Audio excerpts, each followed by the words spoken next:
নাগলকোটে পানি নিষ্কাশনের ড্রেন বন্ধ করে ভবন নির্মাণের প্রতিবাদে মানববন্ধন। কুমিল্লার নাগলকোটে 50 বছরের পুরনো পানি নিষ্কাশনের ড্রেন বন্ধ করে ভবন নির্মাণের প্রতিবাদে মানববন্ধন করেছেন এলাকাবাসী। বুধবার উপজেলার বাঙ্গুরটা নাঙ্গলকোট সড়কের বাঙ্গুরটা দিঘিরপাড় এলাকায় অনুষ্ঠিত মানববন্ধনে এলাকার শত শত মানুষ অংশগ্রহণ করেন। এতে বক্তব্য রাখেন মাস্টার হানিফ, মৌলভী একরামুল হক, মাহমুদ শাহিন, মর্তুজা মজুমদার, নূর ইসলাম প্রমুখ। মানববন্ধনে বক্তারা বলেন, উপজেলার বাঙ্গুরটা দক্ষিণপাড়া গ্রামের হানুর রশিদ ও তার ছেলে মাস্টার শাহিন আলম বাঙ্গুরটা দক্ষিণপাড়া সহ পার্শ্ববর্তী রায়কোট উত্তর ইউপির চারজানিয়া ও পেডিয়া ইউনিয়নের চেহরিয়া ও দৌলতপুর সহ 5 থেকে 6টি গ্রামের 50 বছরের পুরনো পানি নিষ্কাশনের ড্রেন বন্ধ করে পাকা ভবন নির্মাণ করেন। এতে গত বর্ষে কয়েকটি গ্রামের বাড়িঘর ও ফসলি জমি পানিতে তলিয়ে যায়। আগামী বর্ষা মৌসুমে এর ভয়াবহতা আরও বেড়ে গিয়ে মানুষের বাড়িঘর ও ফসলি জমি সহ সম্পদের ব্যাপক ক্ষতি হওয়ার সম্ভাবনা রয়েছে। ফলে বিষয়টি নিয়ে স্থানীয় উপজেলা নির্বাহী কর্মকর্তা বরাবরে লিখিত অভিযোগ করলেও কার্যত প্রশাসনিকভাবে কোনো ব্যবস্থা গ্রহণ করা হচ্ছে না। তাই জরুরি ভিত্তিতে বন্ধ করা ড্রেনটি দ্রুত অবমুক্ত করার জন্য আমরা প্রশাসনের হস্তক্ষেপ কামনা করছি। এই বিষয়ে অভিযুক্ত হানুর রশিদ বলেন, এখানে কোনো ড্রেন ছিল না, আমি আমার নিজ জমিতে ভবন নির্মাণ করেছি। এই বিষয়ে উপজেলা নির্বাহী অফিসার মোহাম্মদ আলামিন সরকার বলেন, বিষয়টি নিয়ে সহকারী কমিশনারকে দায়িত্ব দেওয়া হয়েছে, তিনি খোঁজ খবর নিয়ে প্রয়োজনীয় ব্যবস্থা গ্রহণ করবেন। Jannatul Afsana, N news 24 TV. Drain নিয়ে যে সমস্যা, এই ড্রেনটা 1800 সন হইতে নির্মিত। আমার বয়সের পূর্ব এই ড্রেনটা এখানটি ছিল, আজও আছে, তবে কর্মবিহীন। এই ড্রেনটার থেকে আংশিক পরিকূট, মাইনি, আঙ্গুলখো, মটুয়া, দৌলতপুর, রামারবাগ, তারপরে গং, ছেউরিয়া, এই কয়েকটা গ্রামের লোকেরা মাঠের পানি নিষ্কাশন করে। অন্তত কয়েকশো একর সম্পত্তির সমন্বয়ে গঠিত এই মাঠটা।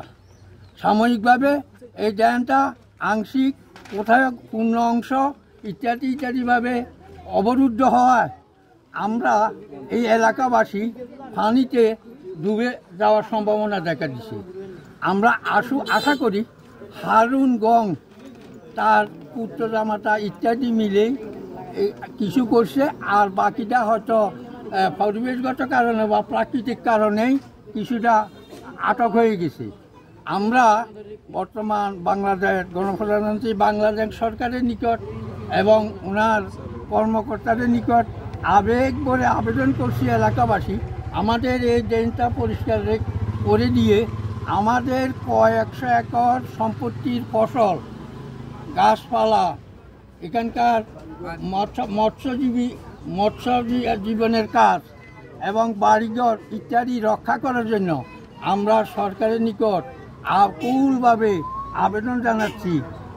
আসসালামু আলাইকুম রহমতুল্লাহ। আমি মোহাম্মদ আলী, প্রধান শিক্ষক, বাঙ্গুরটা দারুল কোরআন নুরানী হাফিজিয়া মাদ্রাসা।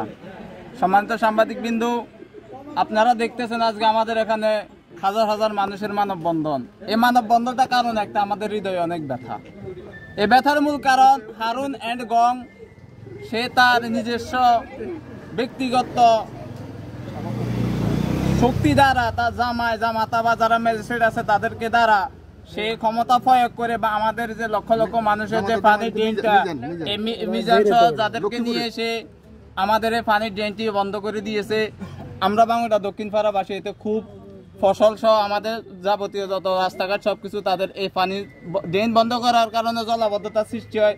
আমরা দক্ষিণ পাড়াবাসী খুব কষ্টের ভিতরে আছি, ক্ষতিগ্রস্তের ভিতরে আছি। আমরা বাংলা এলাকাবাসী সবাই প্রতিকার চাই। আমরা তার এই রহমতুল্লাহ বারাকাতু। আমি হেলাল আহমেদ শাহিন, বাদশাহ স্কুল অ্যান্ড কলেজ প্রভাষক, গ্রাম বাঙ্গুরটা দক্ষিণপাড়া। সম্মানিত গ্রামবাসী, আমরা আজকে এখানে মানববন্ধন করছি। আমাদের এটা সামাজিক সমস্যা এবং জাতীয় সমস্যাও বটে। কারণ আমাদের ড্রেনটা যদি সবল যদি না থাকে, বর্ষা মৌসুমে আমাদের ফসলাদি বিভিন্ন ক্ষয়ক্ষতি আমাদের প্রত্যেকের হয়। এজন্য আমরা ড্রেন মুক্ত, মানে আপনার ড্রেনটা যাতে অবমুক্ত হয় এবং ড্রেন যাতে ড্রেনের মতো পরিষ্কার পরিচ্ছন্ন থাকে, এবং যতটুকু ড্রেন দখল হয়েছে ওই দখলমুক্ত ড্রেনটা চাই। এবং ড্রেনটা আমরা যতটুকু দেখছি যে আমাদের বিশেষ একজন ব্যক্তি, নাম হলো যে হারুন রশিদ, সে হারুনের ছেলে শাহিন, সে অবৈধভাবে ড্রেনের উপরে ভবন নির্মাণ করে ফেলে, যার কারণে আজকে আমাদের এই মানববন্ধন কর্মসূচি।